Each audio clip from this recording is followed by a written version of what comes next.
আবার এসছি আজকে নন্দননগর বেলঘরিয়া ক্ষুদিরামপল্লী পুকুর। এই যে লটারি চলছে ভেতরে লটারি চলছে সব। এই পুকুর ধারে ভিড়ে ভিড়।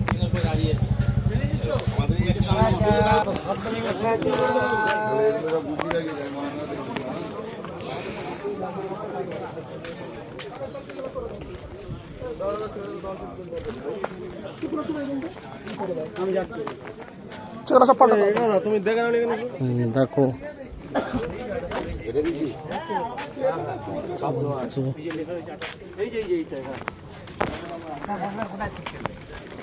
এতটা বড় করো না, আমি যেটা বলি সেরকম। এই গাড়িটা সরিয়ে দেবে, এই গাড়িটা